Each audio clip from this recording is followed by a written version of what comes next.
layarnya sudah tampil?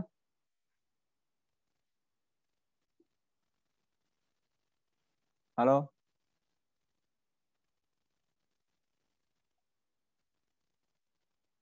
Oke. Oke, kita lanjutkan untuk pembahasan soal nomor 12. Sebelumnya sudah kita selesaikan ya, nomor 10 sudah, nomor 11 juga sudah. Nah, sekarang nomor 12. Oke, silahkan dicoba terlebih dahulu sambil kita menunggu yang lain. 2 menit untuk mencoba soal ini. Jawabannya tulis di polling, pilih di polling.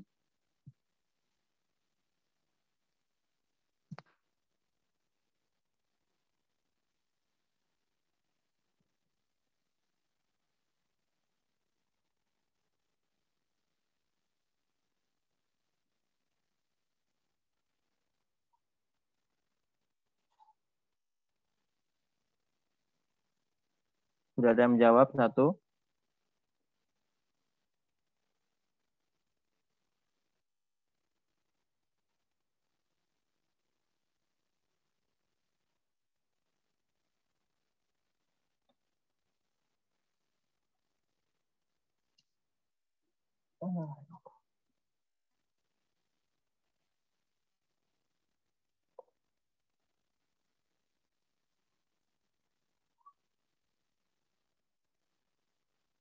Ide dari soal nomor ini adalah tentang GGL induksi.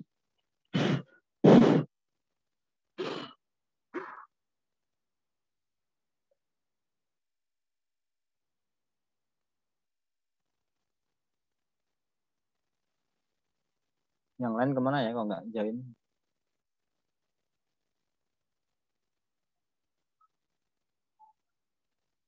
Satu menit 30 detik. Baru satu berarti ini materinya belum terlalu familiar ya. Oke, kita cukupkan deh. Ya, hanya satu yang menjawab. Jawabannya, pilihannya B. Oke. Oke, kita bahas. Tapi mohon maaf ini saya nggak bisa nulis ya. Saya hanya bisa ketik sekarang.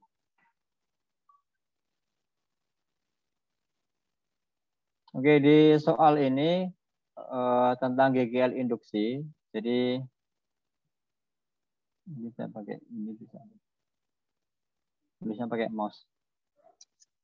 Nggak enak banget ini. Oke, GGL induksi ini dirumuskan dengan rumus B. B itu medan magnet. L itu adalah panjang dari kawat yang digunakan. Nah, V ini kecepatannya. V ini kecepatannya. Berarti kalau kita hitung, E ini nilainya adalah B-nya berapa di situ? 20 Tesla dikali dengan L. L itu panjang dari kawatnya. Panjang kawatnya adalah 100 cm. Kita ubah ke meter menjadi 1 meter.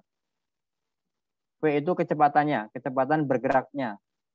Di soal ini kecepatannya 10 meter per second. Maka nilai E-nya, E itu GGL induksi, satuannya volts. Kalau bahasa Inggrisnya electromotive force. 20 kali 10, 200 volt. Nah, tetapi pertanyaan di soal di sini itu adalah mencari besarnya arus listrik yang melewati kawat. Kalau arus listrik, maka kita gunakan rumus dasar dari arus sama dengan tegangan dibagi hambatan, V per R atau E per R di sini gantinya. E dibagi R. Nah, berarti E-nya tadi udah ketemu 200 dibagi dengan R-nya 20 ohm di soal. Maka nilainya adalah 10 ampere. Jadi jawabannya 10 ampere. Jadi jawabannya adalah yang ini. B. Kalau nggak pakai pen, susah banget ini. Pas banget hari ini tadi rusak. Oke, biasanya ada satu lagi, apa namanya, arahnya. Arah arus listriknya dari mana? Tambahan ya, tambahan. Arahnya kemana?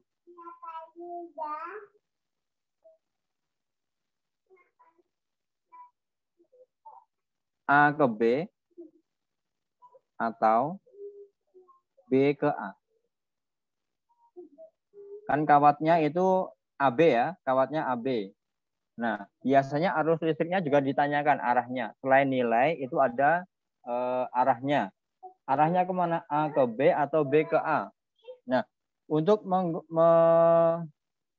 mencari arahnya, kita gunakan aturan tangan kanan. Aturan tangan kanan. Apa saja itu? Ini terlalu gede ya. Aturan tangan kanan itu ada 3. Jempol. Jempol ini I. Kemudian telunjuk B. Kemudian F itu adalah telapak tangan. Ini F. Nah, bisa kalian praktekkan ya. I untuk jempol, B untuk telunjuk, F dengan menggunakan telapak tangan. Nah, kalau seperti ini, F-nya ini arahnya kebalikan dengan V. Arah F kebalikan dengan V. Berarti kemana? Ke kiri. Kan V-nya ke kanan, maka F-nya ke kiri. Kamu praktekkan dengan tangan kamu. Telapak tangannya kamu arahkan ke kiri. Kemudian telunjuknya kalau silang itu artinya masuk. Telunjuknya kamu arahkan menghadap layar kamu, masuk ke layar kamu. Maka I-nya ini akan menghadap ke atas. Jadi ini kesimpulannya I-nya menghadap ke atas. Kalau belum bisa, nanti praktek lagi ya. I arahnya berarti ke atas, berarti B ke A. B ke A arahnya. Oh, kalau nulis di apa namanya? Kalau pakai annotate, nanti kalau ganti slide harus hapus ya.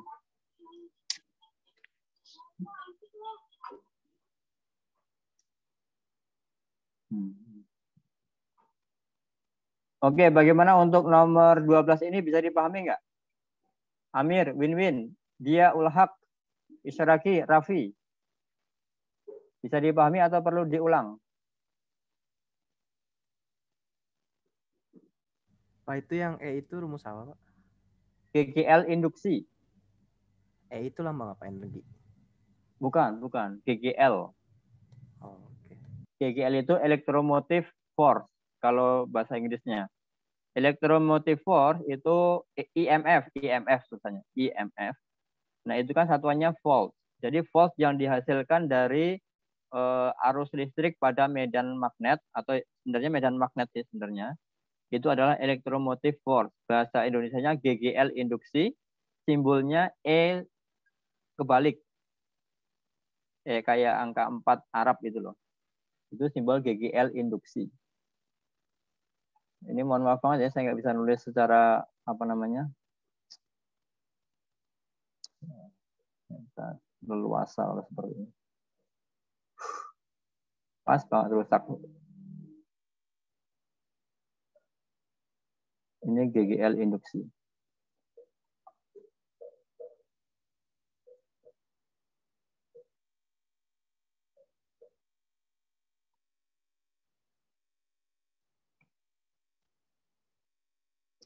Oke, nanti kamu bisa cari tahu ya apa namanya itu GGL induksi.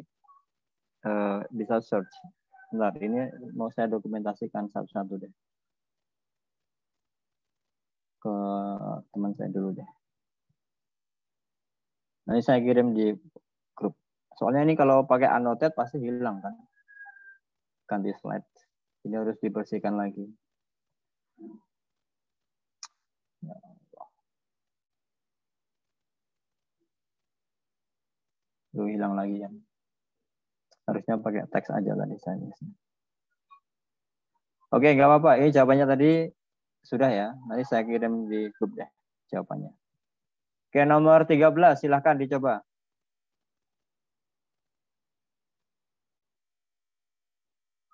kurang besar.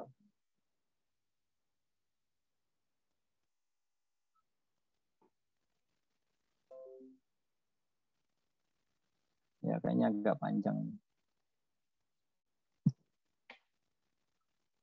Sebuah kubus dengan massa jenis Rho diamati dengan pengamat yang bergerak dengan kecepatan 0,6 c di sepanjang salah satu rusuk kubus. Maka panjang massa jenis kubus tersebut menurut pengamat adalah titik-titik.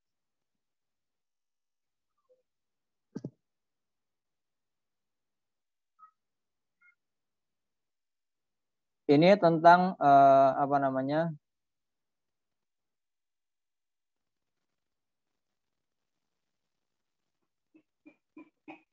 Relativitas ya, tentang relativitas.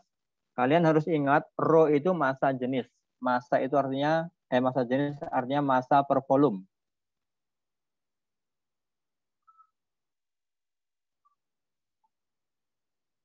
Contohnya P, Rho-nya massa per volume. Nah, berarti kamu harus menghitung massa dan volume pada saat bergerak dalam mendekati kecepatan cahaya 0,6 c.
Satu orang menjawab.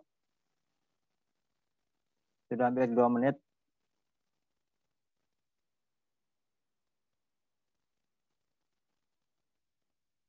Oke, waktunya habis.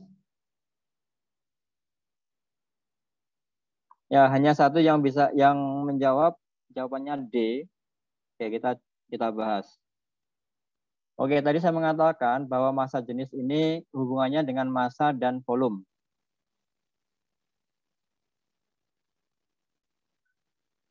Nah, berarti kita harus melihat massa dari benda yang bergerak mendekati kecepatan ini dan volume dari kubus saat bergerak mendekati kecepatan ini. Yang pertama massa dulu. Siapa yang masih ingat kalau relativitas untuk massa? M itu sama dengan M0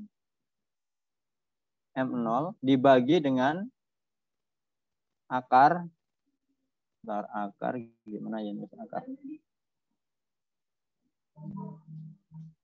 Bentar. Nah, ini pasti ini hari ini mohon maaf banget ya, ini agak lama untuk nulisnya.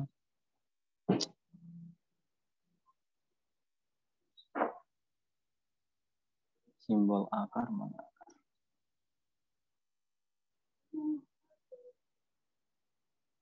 Jadi akar dari, masih ingat nggak? 1 min V kuadrat per C kuadrat. Siapa masih ingat ini rumus ini? Ini di relativitas rumusnya seperti ini ya. Jadi akar dari 1 min V kuadrat per C kuadrat. Nah, sekarang nilainya berapa ini?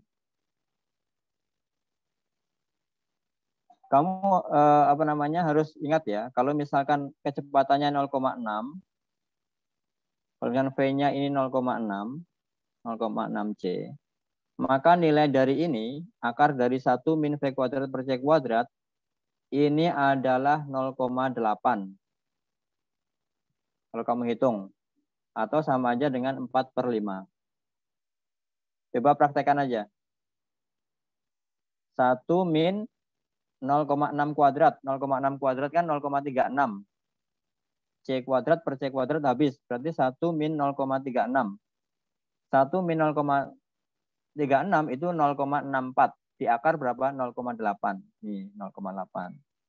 Jadi kalau kecepatannya 0,6, maka faktor pengalinya nanti yang dalam akar 1 min V kuadrat per C kuadrat nilainya pasti 0,8. Kalau dibalik, ya kalau kecepatannya 0,8 berarti hasilnya 0,6. Tinggal dibalik aja. Berarti masanya di sini sama aja dengan masanya di sini sama aja dengan masa 0 itu masa diam ya.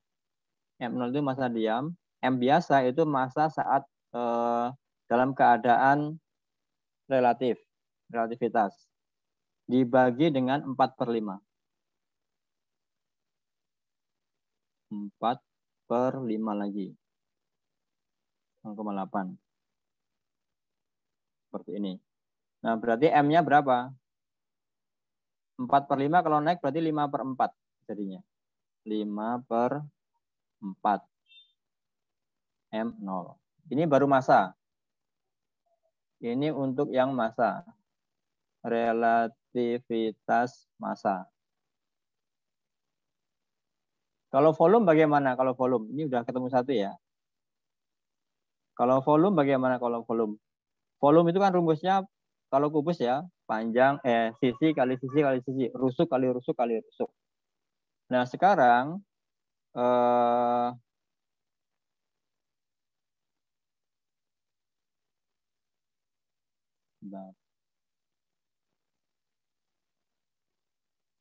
volume sekarang volume.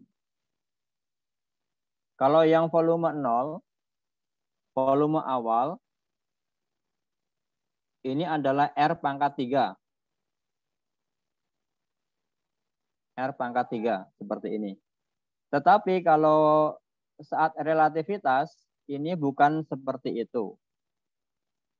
Saat relativitas maka V-nya sama dengan R dikali R dikali R aksen. R aksen ini saat relatif. Ada yang tahu kenapa R yang relatif hanya R aksen saja, sedangkan R yang lain tidak? Ada yang tahu nggak? Alasannya kenapa? Jadi kubus itu bentuknya kan seperti ini ya. Ini nggak ada. Siapa yang tahu alasannya kenapa? Kenapa R-nya ini hanya R aksen saja, satu yang mengalami relativitas. Nah, ini kan kubus nih. Ini rusuk, ini rusuk, ini rusuk. Nah, di soal mengatakan seperti ini nih. Yang bergerak sepanjang salah satu rusuk kubus. Jadi yang mengalami relativitas itu hanya satu R saja, satu rusuk aja. Misalkan gerakannya mendatar, berarti yang mengalami relativitas hanya yang mendatar aja ini. Nah, yang mengalami relativitas hanya yang ini. Nih, yang ini nih. Ini yang mengalami relativitas.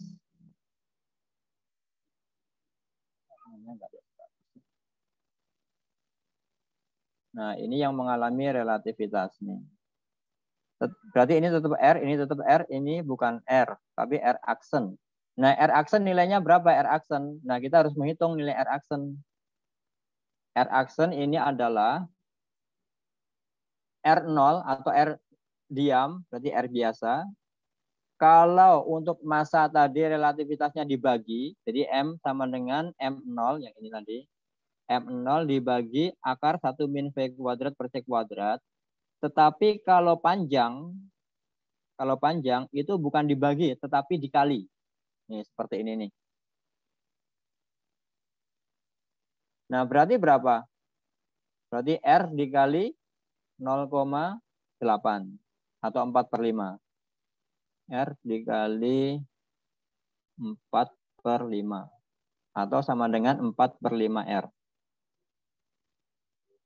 4/5 R. Nah, R aksennya sudah ketemu, berarti volumenya berapa ini? Nah, berarti udah ketemu di sini nih. Berarti volumenya berapa? Ya, R dikali lagi 4/5 per 5R. Jadi adalah 4 per 5 R pangkat 3.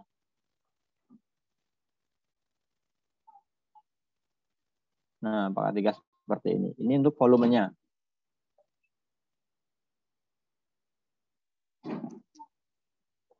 Berarti untuk massa jenis bagaimana? Kembali ke atas massa jenis. Kembali ke atas lagi untuk massa jenis. Berarti massa dibagi volume. Massa dibagi volume. Kita cek untuk relativitas massa jenis. Berarti gabungan ya. Relativitas massa jenis. Ya ini nulisnya pasti lama ini saya. Mohon maaf banget ini ya Allah. Berarti massa dibagi volume. Massa dibagi volume. Coba. Massanya tadi apa? 5/4 M0. 5/4 M0. Dibagi dengan 4/5. 4/5. 4/5 R pangkat 3.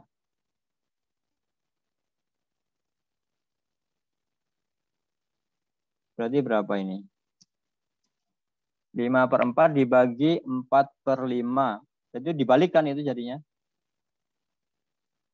Berarti 5-nya malah ke atas, 4-nya jadi temennya di sini. Berarti 5 kali 5, 4 kali 4. Berarti 25/16. M0 per R pangkat 3. Nah, M0 R pangkat 3 ini kan yang mula-mulanya ini. Yang mula-mulanya nih. Yang di sini tadi. Nah, yang di sini tadi ini. Nih. Nah, berarti di sini jawabannya adalah yang 25/16. Berarti yang E jawabannya. Jawabannya yang E. Ada pohon pisang.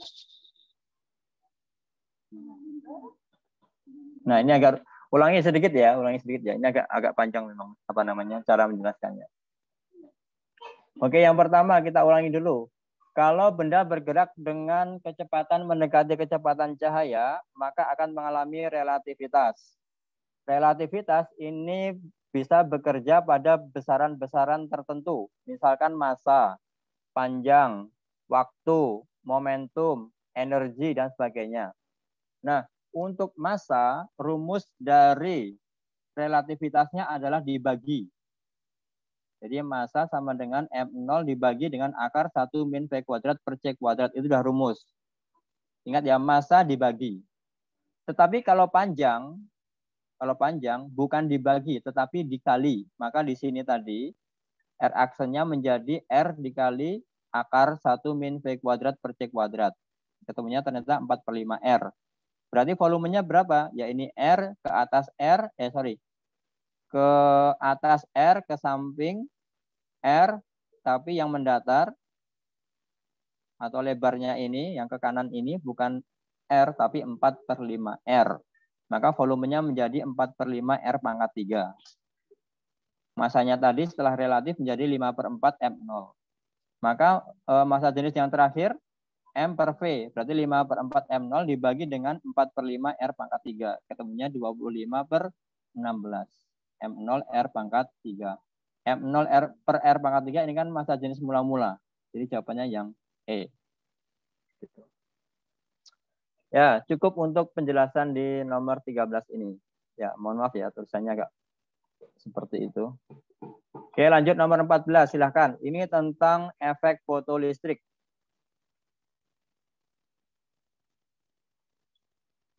Efek fotolistrik, silahkan.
Oke, ini saya carikan gambar-gambar yang mendukung ya, yang bisa mempercepat.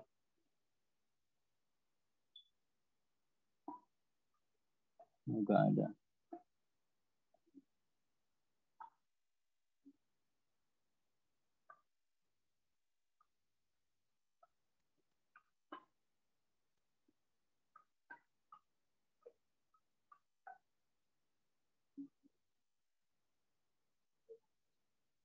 Waktunya mau habis. Belum ada yang menjawab, berarti ini belum terlalu dipahami ya.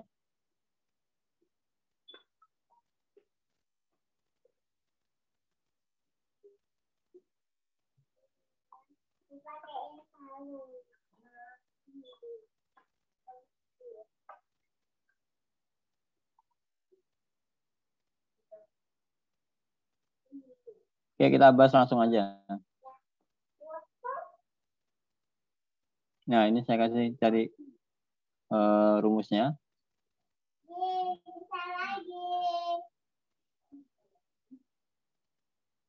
Nah, ini cara membaca grafik efek fotolistrik. Oh, ada yang menjawab 1. B. Oke, nanti kita lihat ya. Nah, ini cara membaca efek fotolistrik pada grafik. Gituin aja. Di ke atas, yang ke atas ini adalah energi kinetik. Energi kinetik dari elektron. Oh, ceritanya dulu ya, efek fotolistrik. Fotolistrik itu apa? Ceritanya gini. Kalau saya mempunyai logam, kemudian saya sinari dengan foton atau gelombang elektromagnetik dengan frekuensi atau energi tertentu, tetapi tidak semua ya. Jika energi ini cukup untuk melepaskan elektron, maka elektron akan terlepas dari logam. Nah, untuk melepaskan elektron dari logam, maka energi yang datang atau yang menyinari tadi itu harus mempunyai energi minimum sehingga logamnya elektronnya bisa lepas. Nah, energi minimum itu disebut sebagai fungsi kerja atau work function bahasa Inggrisnya. Fungsi kerja. Nih di sini ada fungsi kerja. Work function. Itu nilai minimum agar elektron bisa lepas. Setiap logam berbeda-beda. Nah, kembali ke cerita tadi. Setelah elektron lepas, maka elektron akan terlepas dari logam. Kalau terlepas dari logam, maka elektron akan bergerak dengan energi kinetik tertentu. Maka persamaan energinya, jadi persamaan energi di fotolistrik, energi foton, foton yang menyinari, nilainya HF. H dikali frekuensi, rumusnya. Sama dengan fungsi kerja. Fungsi kerja itu W. W0. Rumusnya H dikali F0. Ditambah dengan energi kinetik dari elektronnya. Ini persamaan energi pada efek fotolistrik. Saya ulangi ya ceritanya ya. Foton datang membawa energi. Nilainya H dikali F. Jadi ini energinya sama dengan H dikali F. Kemudian mengenai logam yang mempunyai fungsi kerja W0. Rumusnya H dikali F0. Kalau bisa sampai lepas, berarti energi fotonnya lebih besar dari fungsi kerja. Nah, sisa energinya itu digunakan untuk energi kinetik dari elektronnya. Jadi persamaannya seperti ini. Nah, kalau dikonversi ke bentuk grafik bagaimana? Seperti ini. min 1,6 di sini, yang di sini, ini menandakan energi kinetik pada saat F0. F0 itu pada saat fungsi kerja. Jadi kalau membaca seperti ini, fungsi kerjanya berarti yang di bawah ini, min 1,6. Ini fungsi kerjanya. Berarti kalau di sini, fungsi kerjanya berapa di sini? Yang apa? A, B, C, atau D? Otomatis yang D dong. Jadi fungsi kerjanya berarti ini yang D. Kalau B dan C apa? B yang ada di sini namanya F0. Yang B ini namanya F0. F0. Kalau yang C itu di kanan, berarti yang di F-nya ini. F. Kalau yang A berarti yang energi kinetik. EK. Ya, ini cara membaca grafiknya. Nah, cara membaca grafik ini ya seperti ini. Nah, rumus dari masing-masing ya. Rumus dari energi foton H dikali F. H itu ketetapan Planck. Yang 6,62 kali 10 pangkat min 34. F itu frekuensinya. Fungsi kerja rumusnya juga ada. H dikali F tapi F0. Bahasanya F0. F0 itu frekuensi minimum pada logam. Berarti kalau kita lihat rumusnya di sini, ingat ya, H sama dengan E sama dengan H dikali F. Kalau fungsi kerjanya berarti yang D. Kita lihat A dulu. H sama dengan A per C. A itu yang ada di atas, C-nya yang di sini. Berarti bisa. Bisa. Yang ini bisa. Ini bisa. Tapi yang W sama dengan B, W0 ya, itu sama dengan B, bisa juga ya. Bisa juga ini. W sama, salah. W itu harusnya bukan B, tapi D. Harusnya yang D, bukan yang B. Kalau B kan frekuensinya. Jadi pernyataan yang pertama benar, tapi yang kedua salah. Lihat yang B. H sama dengan B per D. Kebalik. Harusnya D per B. Jadi ini salah. Ini kebalik. W sama dengan A. Ini salah lagi. Salah lagi.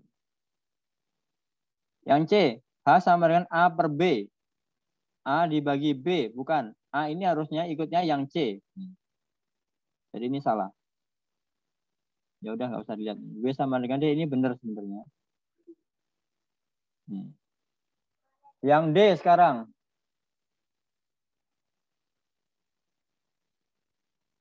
Yang D, H sama dengan D per B.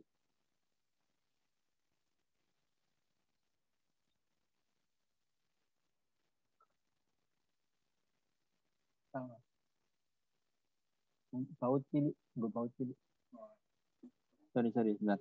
Lanjutkan ya. Yang D, H sama dengan D per B. D per B ini benar. Karena ini fungsi kerja, ini frekuensi nolnya kan, B itu. W sama dengan D. W sama dengan, nah ini benar. Jawabannya berarti D. Jawabannya berarti D. Kalau ini H sama dengan D per B. Boleh. W sama dengan A. Ya, salahnya di sini. Oke, semoga bisa dipahami ya. Biasanya selain grafik seperti ini, hitungan biasanya. Nah, fungsi kerja itu biasanya juga langsung diketahui nilainya. Jadi tidak perlu menghitung H, B0, atau fungsi kerja berapa, H dikali F0. Biasa enggak sampai. Nah, cuma biasanya energinya ini dalam bentuk elektron volt. Elektron volt. Bedanya apa? Oke, saya tambahin keterangannya ya. Kalau HF, energi sama dengan H kali F, H dikali F seperti ini, maka ini satuannya menghasilkan nilai yang namanya joule. satuan joule. Tetapi ada satuan lain yang namanya elektron volt. Nih, elektron volt. Nah, berapa konversinya berapa atau bagaimana? Satu elektron volt ini setara dengan 1,6 dikali ini muatan ya, charge pangkat min 19.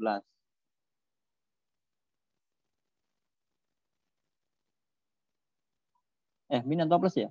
Min ya, benar ya. Itu kesetaraannya.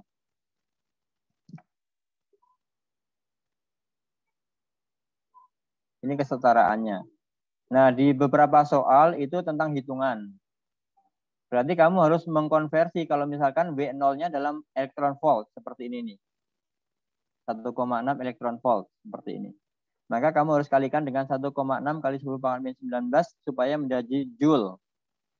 Nah, untuk yang energi foton, H dikali F ini biasanya dihitung manual. Ini manual. Jadi hanya tahu 6,62 kali 10 pangkat min 34. Nanti frekuensinya diketahui, kamu hitung ketemunya joule. Nanti fungsi kerjanya udah kamu konversi ketemunya joule, maka energi kinetiknya tinggal dikurangi aja sisanya. Nah, itu konversi satuannya. Biasanya seperti itu. Kalau tidak dalam grafik, biasanya dalam hitungan seperti itu. Atau yang lain seperti ini, teori. Teorinya seperti ini ya, perhatikan. Ini saya lebih banyak ngomong aja, kamu mendengarkan. Karena menulis nggak bisa saya. Teorinya beberapa seperti ini. Yang pertama, energi kinetik elektron itu dipengaruhi oleh energi foton. Ketentuannya itu. Kenapa? Karena semakin besar energi foton, maka energi kinetik atau sisanya kan semakin banyak. Jadi elektron bisa lepas jika energi foton itu melebihi dari fungsi kerja. Atau frekuensinya melebihi dari frekuensi ambang logam. Itu yang pertama. Yang kedua, banyaknya elektron yang lepas dari logam. Nah, kalau yang ditanya banyaknya elektron yang lepas dari logam, itu dipengaruhinya bukan karena nilai dari energi, bukan. Banyak sedikit itu dipengaruhinya oleh intensitas sinarnya atau intensitas fotonnya. Jadi kesimpulannya, frekuensi itu mempengaruhi energi kinetik elektron atau terlepasnya elektron dari logam. Kalau banyaknya elektron yang lepas dari logam itu dipengaruhi oleh intensitas cahaya atau intensitas foton. Kesimpulannya itu. Oke, lanjut. Terlalu banyak. Nggak apa-apa, yang penting paham. Nomor 15. Waktu itu pernah saya kasih tahu ya untuk gejala Compton. Nah, ini teorinya saja. Silahkan.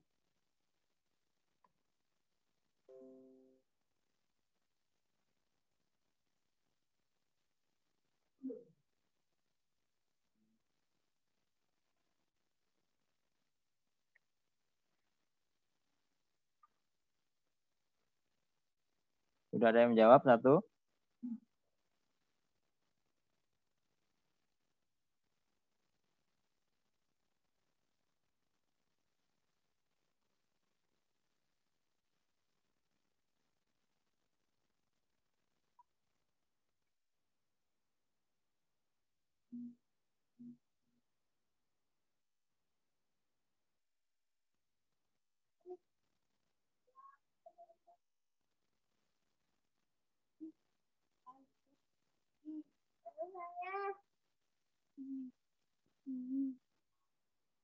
Baru satu yang menjawab, yang lain?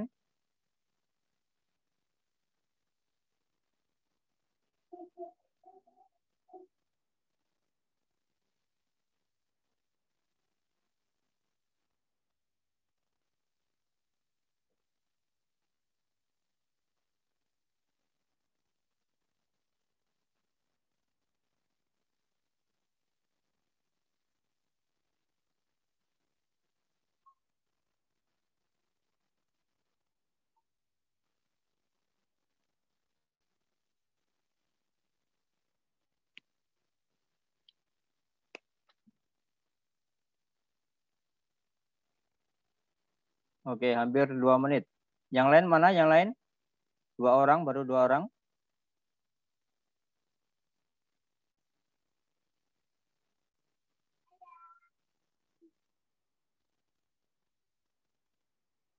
Oke, kita bahas. 2 orang dan menjawab semuanya sama. Sama-sama C menjawabnya. Oke, efek Compton ini lanjutan dari efek fotolistrik ya. Jadi ada foton mengenai elektron, tetapi yang dibahas bukan tentang energinya. Kalau Compton yang dibahas adalah tentang momentumnya. Compton ini membahas tentang energinya, momentumnya.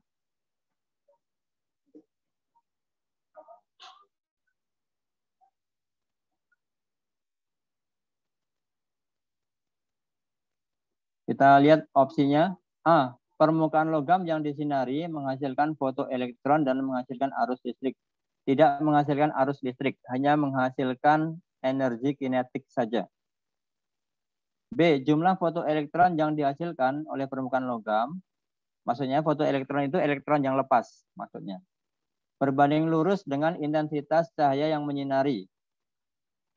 Nah, ini benar pernyataannya, tetapi ini bukan miliknya Compton, tapi ini miliknya yang tadi kita bahas, fotolistrik.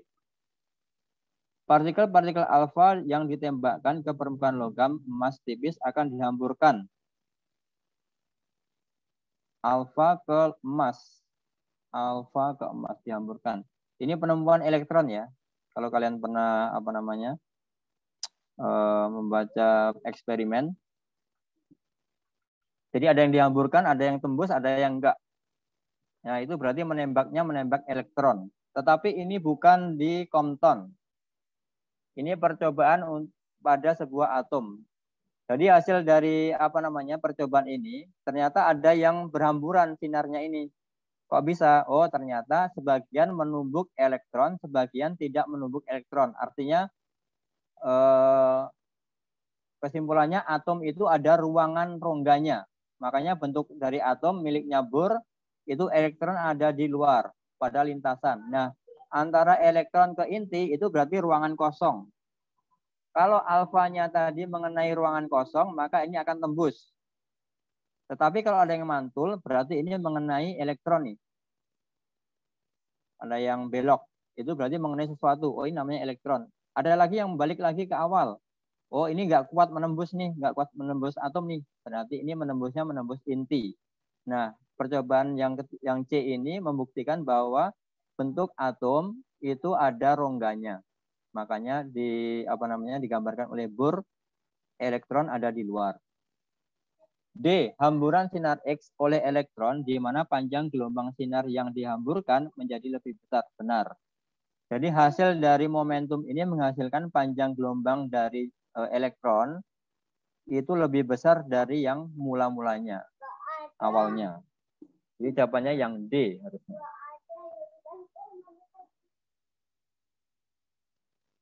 Ingat ya, kalau Compton itu hamburan hubungannya dengan momentum dan panjang gelombang yang dihasilkan. Yang E, permukaan logam ditembaki elektron bertenaga tinggi menghasilkan pancaran-pancaran gelombang elektromagnetik. Nah, ini fotolistrik sama. Ini fotolistrik. Oke, lanjut. Nomor 16, silakan. Kita sampai 20 aja, nggak apa-apa. Nggak. Habisin paket 2. 5 soal lagi.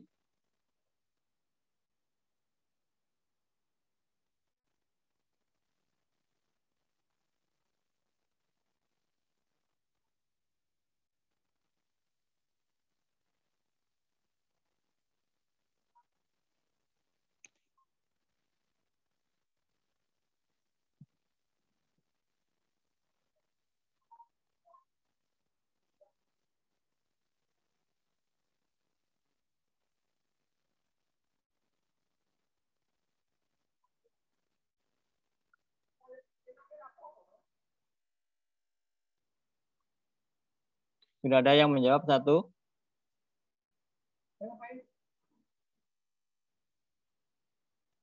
Dua orang. Gampang loh ini. 3 orang? 4 orang. Oke. Satu lagi. Siapa yang belum jawab?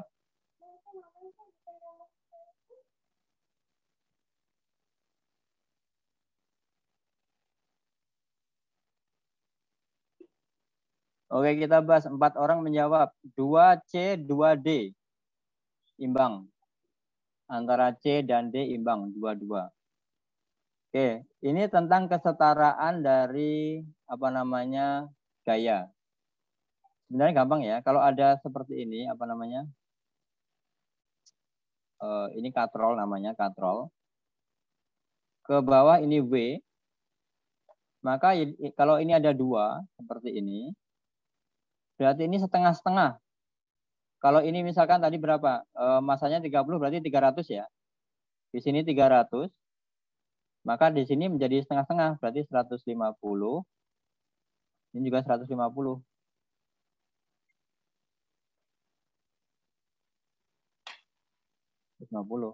Nah, kalau ini diteruskan lagi, coba lihat. 1, ini 1. Berarti yang ke sini 150 nih. Ke sini dibagi lagi jadi 2. Berarti ke sini 75. Ini juga 75. Nih. Tetapi 75 ya. Mulanya 300 menjadi 150 menjadi 75. Nah, di 75 kamu lihat gambar yang terakhir ini, yang sini ini.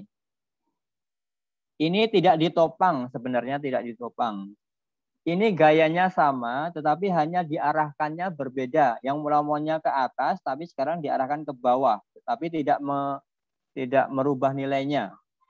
Maka nilai F di sini sama dengan yang ada di sini. Berapa ini? 75 dong. Gampang loh ini. Ingat ya, 300 menjadi 150, 150. Yang di sini 75, 75. Yang di sini sama, 75. Ini gampang. Kelihatannya susah, tapi sebenarnya gampang. Oke, 18. 3 lagi. 17. Nah, ini panjang ini. Lumayan sih. Tentang hukum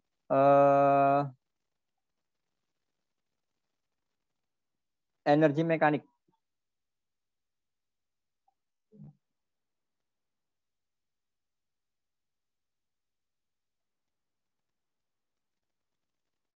Tapi ini panjang ya, agak panjang sedikit.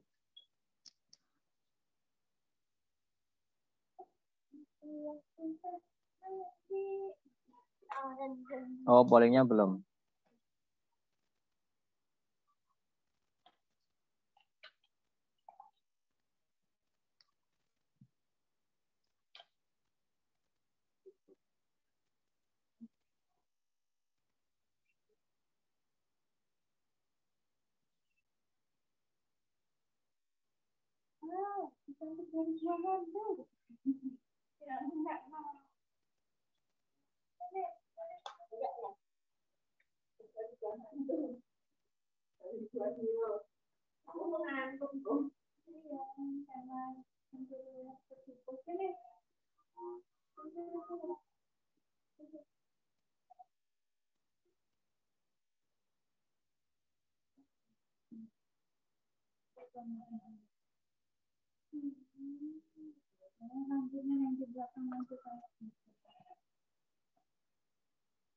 Jadi N ini nanti bergerak sampai di sini menunjuk M kecil.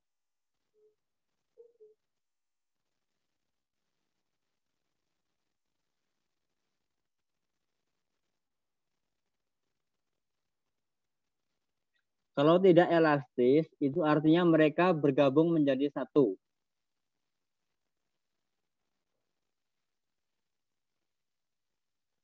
Satu menjawab.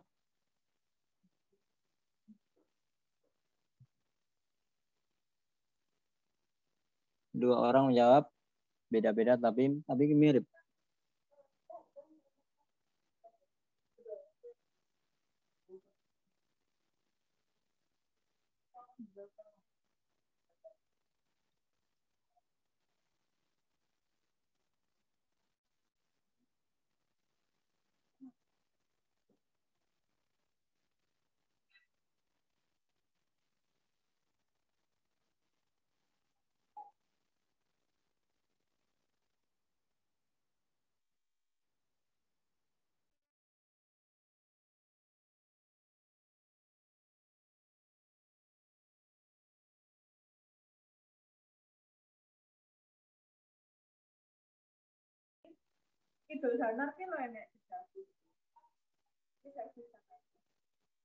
Tiga orang menjawab. Tapi waktu udah habis. Kita bahas. 3 orang beda semuanya. A, C, dan E. Oke. Oke, kita cari dulu. Jadi ceritanya gini ya. N bergerak menumbuk M. Nah, tumbukan di sini tidak elastis, artinya bergabung menjadi satu. Kalau menjadi satu berarti kecepatannya sama dan masanya menjadi satu. Oke, berarti kita lihat dulu kecepatan N. Kecepatan N sebelum menumbuk. Berapa itu? V, kalau ada ketinggian langsung ya, V itu sama dengan akar 2GH. Akar 2GH.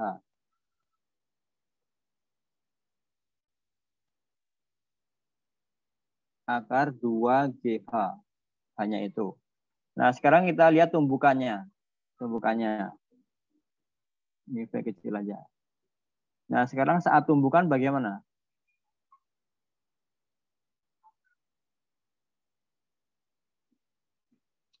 Saat tumbukan berarti M1 dikali V1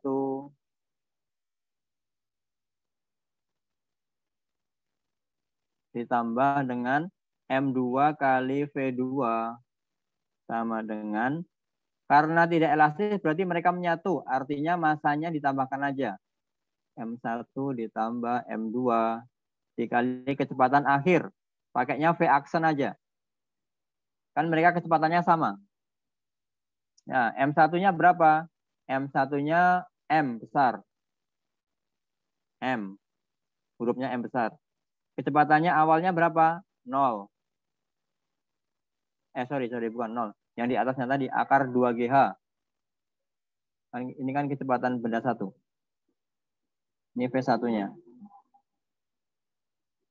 Akar 2GH ditambah massa 2, M kecil dikali 0. Karena masih diam kan? Sebelum ditumbuk diam. Sama dengan setelah tumbukan berarti M ditambah M kecil. Dikali V aksen. Nah, kita nyarinya V aksen. Nyarinya V aksen. Berapa ini berarti? V aksen sama dengan V aksen sama dengan M dikali akar 2GH yang ini dibagi dengan, saya pakainya gini aja, nggak bisa per soalnya. M dikali M kecil. Nah, segini. Ini kecepatan setelah tumbukan. Nah, setelah tumbukan, ini kan mereka bergerak. Nah, ini masih ke atas bergeraknya. Nah, ke atas berapa ketinggiannya? Berarti kita ngomongnya H aksen. Karena H yang tadi udah dipakai ini, berarti kita ngomong H aksen sekarang. Berarti ketinggiannya setelah tumbukan, ini naikin ke atas dulu, nggak cukup.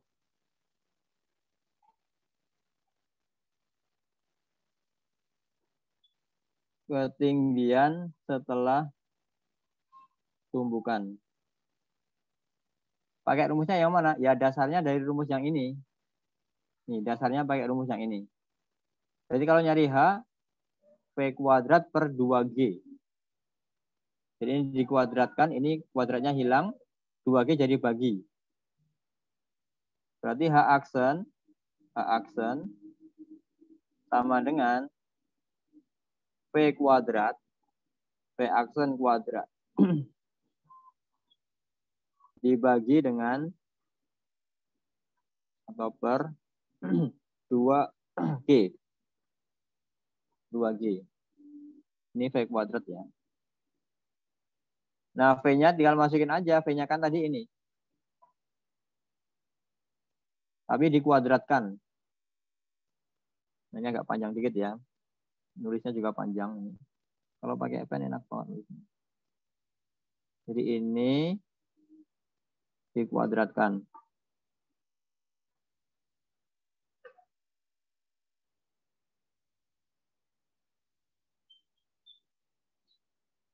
Kasih kurung gini aja.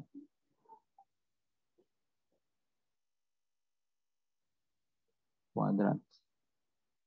Nah, setelah ini dikuadratkan, dibagi dengan 2G. 2G. Nah, ini kalau dikuadratkan berarti berapa ini? Nggak panjang lagi ya. Nggak apa-apa. Ini harus sabar. Aksen sama dengan M dikuadratkan berarti M besar. M pangkat 2. Kemudian akar 2GH hilang. Berarti 2GH. 2GH. Yang ini tadi pangkat ya. Dibagi atau per.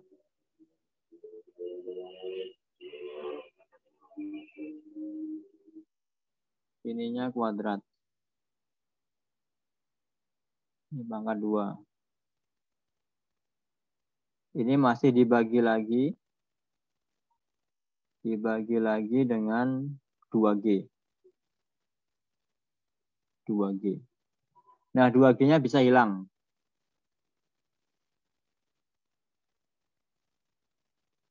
Agak sabar dikit ya. 2G-nya bisa hilang karena 2G-nya ini dengan yang ini hilang. Berarti di sini M kuadrat kali H. Jadi M kuadrat kali H yang di sini. M kuadrat kali H dibagi dengan M plus ini kuadrat. Atau nulisnya M kuadrat dengan ininya dijadiin 1, hanya sendiri.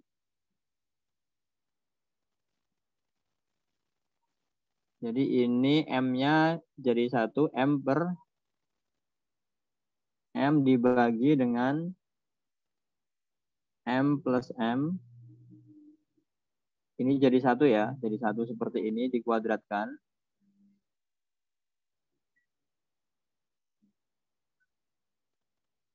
Dikuadratkan hanya sendiri. Ini masih dikali dengan H. Jadi jawabannya harusnya yang mana? M besar di atas. Yang E. Harusnya jawabannya yang E. Ya, ini pokoknya kalian harus paham ceritanya saja. Jadi nyari kecepatan ini saat menumbuk di sini apa? Akar 2GH. Setelah tumbukan bagaimana? Kecepatannya kan jadi 1. Berapa? Ketemunya ini. Nah, kan masih gerak lagi naik ke atas sedikit. Nah, sampai naik ke atas sedikit. Kecepatannya ketinggiannya berapa di sini ketinggiannya? Ya, ngikutin rumus yang pertama ini, tapi nyarinya H lagi sekarang. Gitu. Jadi ini menggunakan rumus dasar yang di sini lagi. Ya, lumayan deh. Oke, masih ada 2 lagi. 3 lagi ya. Tapi ini banyak. Oke, tapi waktunya udah habis. Oke, 1 lagi. Langsung kita bahas. Partikel A dan B masing-masing bermuatan 8 dan 18. Titik C terletak di antara partikel A dan B memiliki medan listrik 0. Nah, ini sering keluar ya. Jadi ini ada A. Di sini A. Kemudian di sini B. Nah, nanti titik C di antaranya, bukan di tengah-tengah, tapi di antaranya. Sedangkan jarak C dari A 2 cm. Nah, dari sini, ini C-nya di sini. Ini 2 cm. Nah, dari sini kita belum tahu. Ini misalkan X. Belum tahu kita. Pertanyaannya jarak A dengan B, berarti ini ke sana. Berarti 2 ditambah X. Nah, berarti kita nyari X dulu. Caranya bagaimana? Kita lihat medannya di sini 0. Kalau medannya 0, berarti medan dari A sama dengan medan dari B. Jadi E dari A Saya ketikkan lebih cepat. Medan itu E. E dari A ini sama dengan E dari B. E itu rumusnya apa? KQ per R kuadrat. KQA per R pangkat 2. Sama dengan KQB per R kuadrat juga. Cuma R-nya di sini kan miliknya A dan B lain ya. AC 2, nanti yang BC X. Nah, kita tulis. K-nya coret. Jadi tinggal QA per R kuadrat. QA tadi berapa? QA 8. 8 per 2 kuadrat. 2 kali 2. Sama dengan B 18 per X kuadrat. X kuadratnya. Sorry, ini dikuadratkan aja. Bentuknya kuadrat. Nah, seperti ini nih. Nah, ini tinggal menyelesaikan aja nih. Caranya bagaimana? Nah, kalau ada seperti ini, jangan kamu kali silang, kemudian kamu kalikan dengan X-nya, kamu pecah, nanti nggak ketemu nanti. Ya, ketemu tapi bersamaan bentuknya. Caranya adalah semua ruas di akar. Sebentar. Disederhanakan dulu deh, karena belum bisa di akar. Sederhanakan. Menjadi apa? 8 dan 18 kita sederhanakan. Sama-sama bagi 2, berarti 4. 4 per 2 kuadrat sama dengan 9 per X kuadrat. Bentuknya seperti ini. Nah, baru langkah terakhir, ini kita kuadratkan. Akar kuadrat maksudnya. Semua ruas di akar. Jadinya berapa? 4 di akar. 2. 2 kuadrat di akar. Ya 2. Sama dengan 9 di akar. 3. X di akar. X. Berarti X-nya berapa?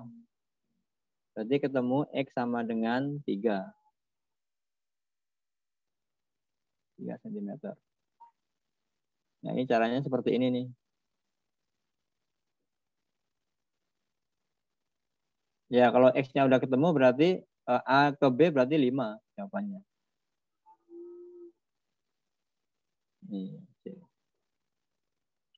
Caranya seperti itu. Itu muatan listrik. Oke, waktunya habis dan kayaknya ini susah untuk dijelaskan dengan kalau nggak pakai pen. Sebenarnya kalau pen kita udah selesai dari tadi. Oke, bagaimana Amir? Win-win? Dia bisa lagi? Oke, Raffi? Oke, mohon maaf ya, tidak selancar yang biasanya. Ya, qadarullah hari ini. Oke, selamat mengikuti tes UTBK di hari Senin. Kalau ada yang jadwal dari awal Senin, kalau yang belum ya sambil belajar-belajar lagi sendiri. Yang jelas untuk menghadapi ini perlu ketenangan dan kesabaran. Jadi jangan terlalu panik, jangan terlalu grogi, karena nanti bisa buyar semuanya nanti. Santai aja, tapi tetap efisien dalam mengerjakan, terutama waktunya. Oke, semoga sukses semuanya. Assalamualaikum warahmatullahi wabarakatuh. Waalaikumsalam warahmatullahi wabarakatuh. Makasih, Pak. Sama-sama, maaf ya.